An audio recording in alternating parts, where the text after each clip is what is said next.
ನಮಸ್ಕಾರ. ಡಾಕ್ಟರ್ ಸಿದ್ದು ಅವರು KK news Kannada channel ಅಂತ ಒಂದು ಒಳ್ಳೆ ಯೂಟ್ಯೂಬ್ ಚಾನೆಲ್ ಅವರು ಓಪನ್ ಮಾಡಿದ್ದಾರೆ. ಆ ಯೂಟ್ಯೂಬ್ ಚಾನೆಲ್ ನ ವಿಶೇಷತೆ ಅಂತ ಹೇಳಿದ್ರೆ ಅದರಲ್ಲಿ ಕೇವಲ ಸಣ್ಣ ಮಕ್ಕಳು ದೊಡ್ಡವರು ಯಾವುದೇ ಒಂದು ವಯಸ್ಸಿನ ಅಂತರ ಇಲ್ಲದೆ ಹೆಚ್ಚು ನಮ್ಮ ಕನ್ನಡಕ್ಕೆ ಸಂಬಂಧಪಟ್ಟಿರುವಂತಹ ಕರೆಂಟ್ ಅಫೇರ್ಸ್ ಎಲ್ಲ ಮಾಹಿತಿ ಸಿಗ್ತಾ ಇದೆ.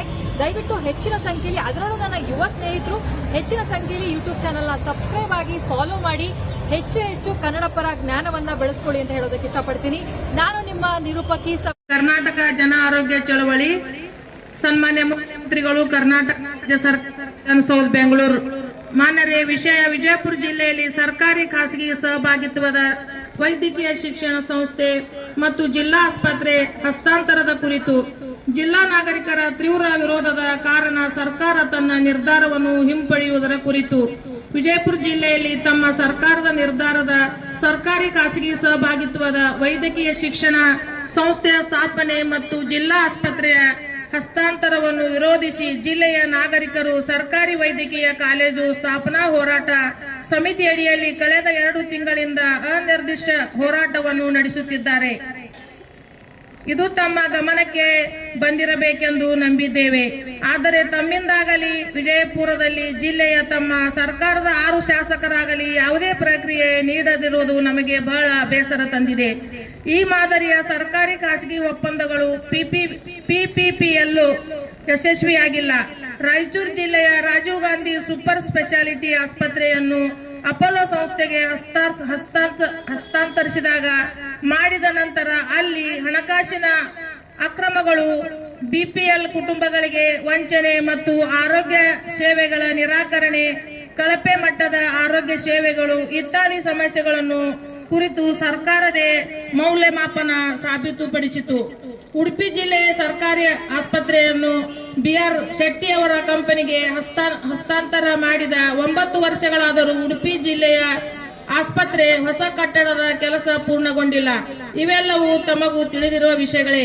ಈ ರೀತಿ ಸರ್ಕಾರಿ ಖಾಸಗಿ ಒಪ್ಪಂದಗಳ ವಿರುದ್ಧ ಬಲವಾದ ಪುರಾವೆಗಳಿದ್ದರೂ ಅವುಗಳನ್ನು ನಿರ್ಲಕ್ಷಿಸಿ ಅದೇ ಮಾದರಿಯನ್ನು ನಿಮ್ಮ ಸರ್ಕಾರ ನಮ್ಮ ಮೇಲೆ ಹೇರಲು ಹೊರಟಿರುವುದು ನಿಜಕ್ಕೂ ಆಘಾತಕಾರಿ ವಿಷಯವಾಗಿದೆ.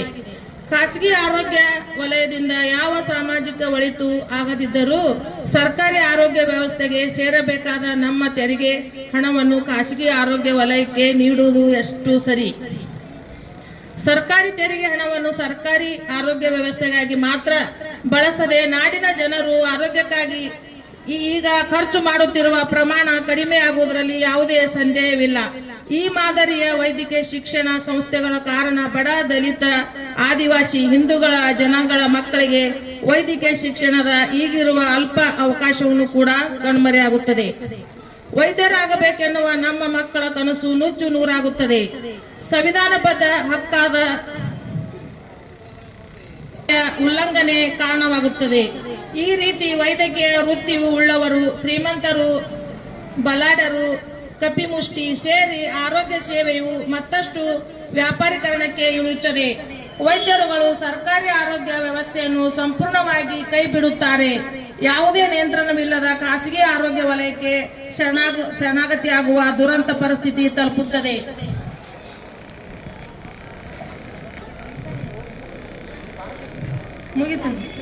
ಇಂತಹ ಪರಿಸ್ಥಿತಿಯನ್ನು ತಡೆಯಲು ಅವಕಾಶ ನಮ್ಮ ಮುಂದಿದೆ. ತಾವು ಕೂಡ ಹಿಂದುಳಿದ ಜನಾಂಗಕ್ಕೆ ಸೇರಿದವರಾಗಿ ನಾಡಿನ ದೀನ ದಲಿತರ ಕಷ್ಟ ಕಾರ್ಪಣ್ಯಗಳ ಕುರಿತು ಸಂವೇದನಶೀಲ ಉಳ್ಳವರಾಗಿದ್ದೀರಿ. ಜನಪರವಾಗಿ ನಡೆದುಕೊಳ್ಳುವರಲ್ಲಿ ತಾವು ಸರ್ಕಾರದ ಈ ಜನವಿರೋಧಿ ಸರ್ಕಾರವನ್ನು ತಕ್ಷಣ ಹಿಂಪಡೆದು ಈ ನಾಡಿನ ಜನರ ಆರೋಗ್ಯದ ಹಕ್ಕು ಮಾತ್ರವಲ್ಲದೆ ಘನತೆಯಿಂದ ಜೀವಿಸುವ ಹಕ್ಕನ್ನು ಕಾಪಾಡಬೇಕೆಂದು ಕೋರುತ್ತೇವೆ. ಧನ್ಯವಾದಗಳು. ಕೈ ಬಿಡಿ PPP ಮಾದರಿ ಕೈ ಬಿಡಿ, ಖಾಸಗಿ ಸಹಭಾಗಿತ್ವವನ್ನು ಕೈ ಬಿಡಿ.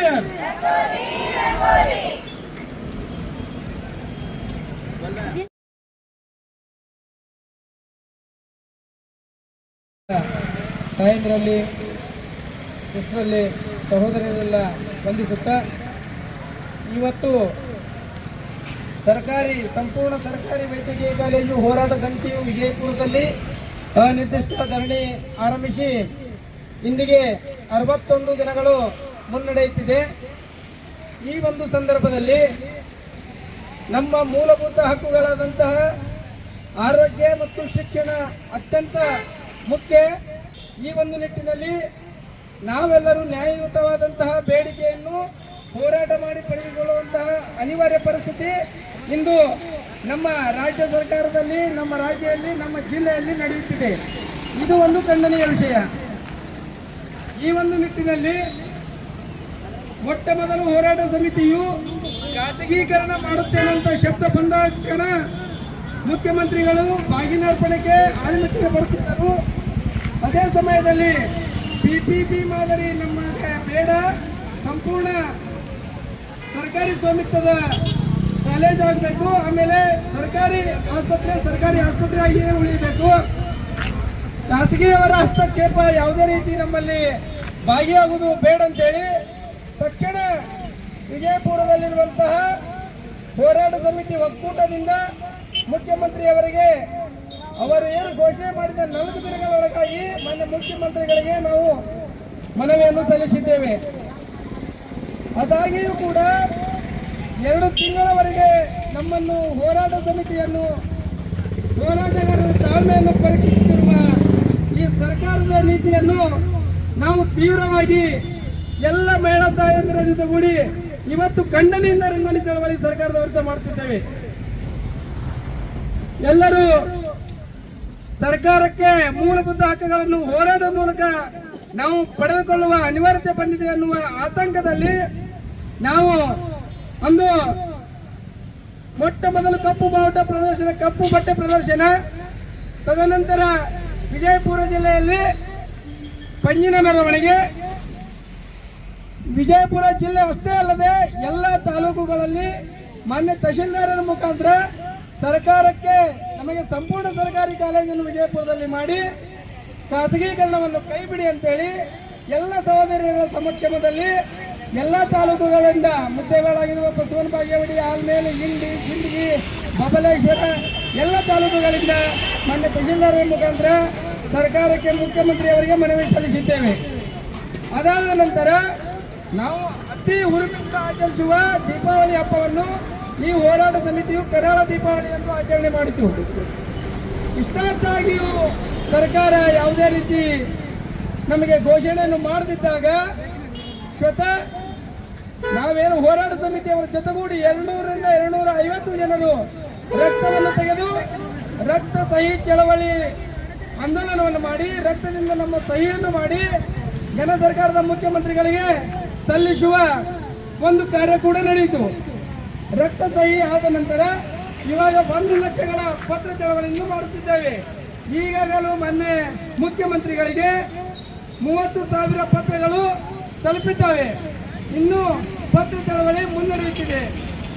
ಇವತ್ತು ಎಲ್ಲ ಸಹೋದರರ ಆಶಂತೆ ಸರ್ಕಾರಕ್ಕೆ ರಂಗೋಲಿ ಹಾಕುವುದರ ಮುಖಾಂತರ, ರಂಗೋಲಿಯನ್ನು ಬಿಡಿಸುವುದರ ಮುಖಾಂತರ ನಾವು ಸರ್ಕಾರಕ್ಕೆ ವಿಜಯಪುರ ಜಿಲ್ಲೆಯ ಎಲ್ಲ ತಾಲೂಕುಗಳಲ್ಲಿ, ನಗರದ ವಿವಿಧ ವೃತ್ತಗಳಲ್ಲಿ ರಂಗೋಲಿಯನ್ನು ಬಿಡಿಸಿ ಕೂಡಲೇ ಸರ್ಕಾರ ಸಂಪೂರ್ಣ ಸರ್ಕಾರಿ ವೈದ್ಯಕೀಯ ಕಾಲೇಜನ್ನು ಘೋಷಣೆ ಮಾಡಬೇಕು.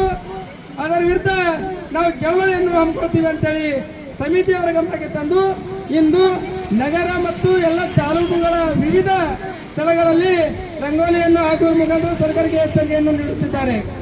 ಅದೇ ರೀತಿಯಲ್ಲಿ ನಾಳೆ ವಿಜಯಪುರ ಜಿಲ್ಲೆಯ ಎಲ್ಲ ಗ್ರಾಮ ಪಂಚಾಯಿತಿಗಳಲ್ಲಿ ರಂಗೋಲಿ ಚಳವಳಿಯನ್ನು ಮಾಡುತ್ತಾ ಸರ್ಕಾರಕ್ಕೆ ಎಚ್ಚರಿಕೆ ನೀಡಿದ್ದಾರೆ.